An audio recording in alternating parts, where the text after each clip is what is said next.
How to set a reminder on Slack. So, first of all, launch Slack application on your mobile devices. Now, once you come here, open any conversation or channels you wish to. Then, once you open it, long tap on a specific text. From here, you'll see the option of Remind Me. Tap on it.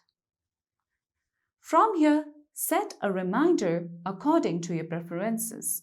You can choose any time given, or you can choose the option of custom in order to set your own reminding time. So for now, I'm going to tap on in 1 hour.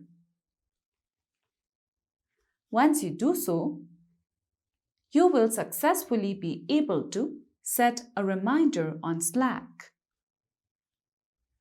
So that's it for today's video, and at last, don't forget to subscribe to our YouTube channel.